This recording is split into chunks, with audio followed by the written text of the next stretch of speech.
Think back to being a kid. A single summer could feel like it stretched on forever. The school year was an eternity, and then somewhere along the way, something changed. Now, whole years seem to evaporate. You blink, and it's December again. If it feels like time is physically speeding up as you get older, you are not imagining it. And the reasons why reach all the way from simple arithmetic to the very wiring of your brain. So let's answer the question, why does time feel faster as we age? First, the reassuring part. This is one of the most universal experiences human beings report. Across cultures and generations, people describe the same strange acceleration. The days can feel slow, but the years feel like they're on fast forward. It's so common that philosophers and scientists have been chasing an explanation for well over a century. And the first big idea is almost insultingly simple. It comes down to fractions. In the 19th century, the French philosopher Paul Janet proposed what's now called the proportional theory of time. The idea is this: your sense of how long a stretch of time feels is measured against the total length of your life so far. To a 5-year-old, 1 year is a full 20% of everything they've ever lived. But to a 50-year-old, that exact same year is just 2% of their life. Same 365 days, but a wildly different slice of the whole. By this logic, each passing year automatically feels smaller than the last. And here's where it gets a little unsettling. If you follow that proportional idea to its conclusion, the math suggests something wild. Measured by how time feels, you may have already lived through half of your perceived life by around the age of 7.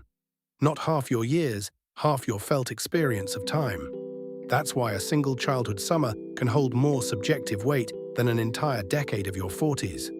But as neat as this fractions idea is, most researchers agree it can't be the whole story. Because time perception isn't really about a calculator, it's about memory. Think about how you actually judge how long a period of time was. You don't feel it in the moment. You reconstruct it afterward, from memory.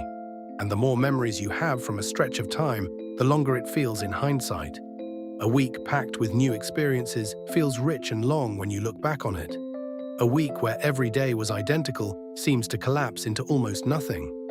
So the real question becomes, what makes your brain lay down lots of memories, and what makes it lay down almost none? The answer is novelty. Your brain is a prediction machine, and it is efficient to a fault. When something is new, it records the experience in vivid, high-resolution detail, because it doesn't yet know what will matter. But when something is familiar, when you've done it 100 times before, the brain essentially shrugs and files it under no update required. It stops bothering to record the details, and recent research has found that it's specifically this encoding of new information, not simply how many memories you've stacked up, that tracks with how fast the last decade feels. Now the whole picture starts to click into place.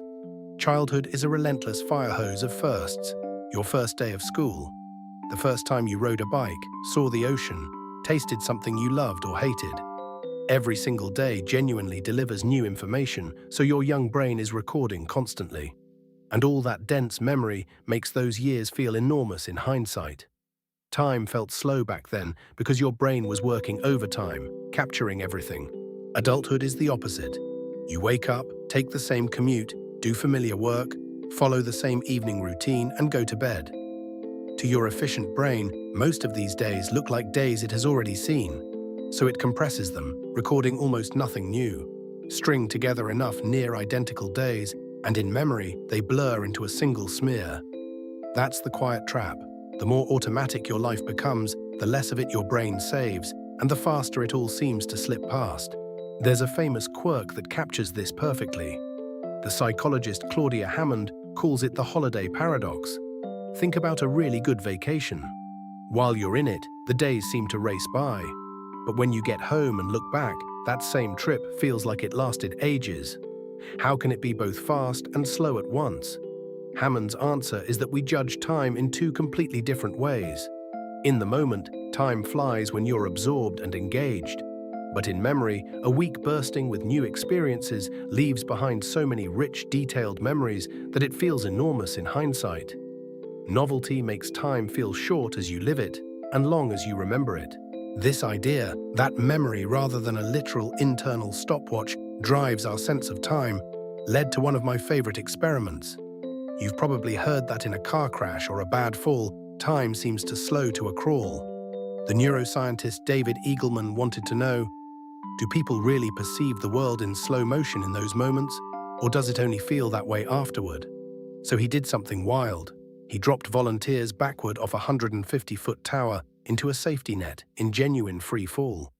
Strapped to their wrists was a device flashing numbers just a little too fast to read normally. If terror really slowed their perception, they should have been able to read those numbers mid-fall. They couldn't. Their vision was not actually in slow motion. But here's the twist. Afterward, they remembered their own fall as lasting about a third longer than it truly did. The fear had made their brains lay down memories far more densely, and that flood of memory is what made the plunge feel stretched out in hindsight. There may be a physical layer underneath all of this too.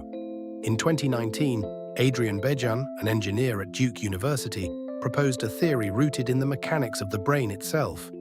As we age, he argues, our brains grow larger and more complex, and the signals carrying visual information have to travel longer, more degraded paths. On top of that, our eyes make fewer of the rapid movements called saccades that sample a scene. The result, we process fewer mental images per second than we did as children. And if you're taking fewer mental snapshots of the world, each unit of clock time feels like it contains less, so time seems to rush by. And Bejan's isn't the only clue hidden in the aging brain. Deep in your neural circuitry is something like an internal clock, a pacemaker that helps you gauge the passing of seconds and minutes. That clock is tuned by brain chemistry, especially a neurotransmitter you've probably heard of, dopamine. When dopamine is plentiful, this internal clock tends to tick faster. When it's scarcer, the clock runs slower. Here's the catch. Our dopamine levels gradually decline as we age. Researchers who study how the brain times intervals think this slow chemical fade may subtly warp our sense of duration over the years. Another quiet gear in the machinery that makes time feel like it's speeding up. So here's the part you can actually use. If time speeds up when life becomes routine and novelty is what stretches it back out, then you have a real lever. Break your patterns. Take a different route home. Learn something genuinely unfamiliar. Travel, even a little. Create what researchers call temporal landmarks, distinct, memorable events that give your brain something worth recording. You can't add days to the year, but you can make the ones you have register more deeply. In a very real sense, a life full of novelty is a life that feels longer, which leaves us with something strangely comforting. Time isn't really accelerating. The clock on the wall ticks exactly as it always has. What's changed is you, the way your mind measures, records, and reconstructs your days. The calendar didn't speed up, your encoding did. And that means the pace of your life isn't fixed. Pay closer attention, chase a little more novelty, and you can genuinely feel time slow back down. So what will you do tomorrow that your brain has never seen before?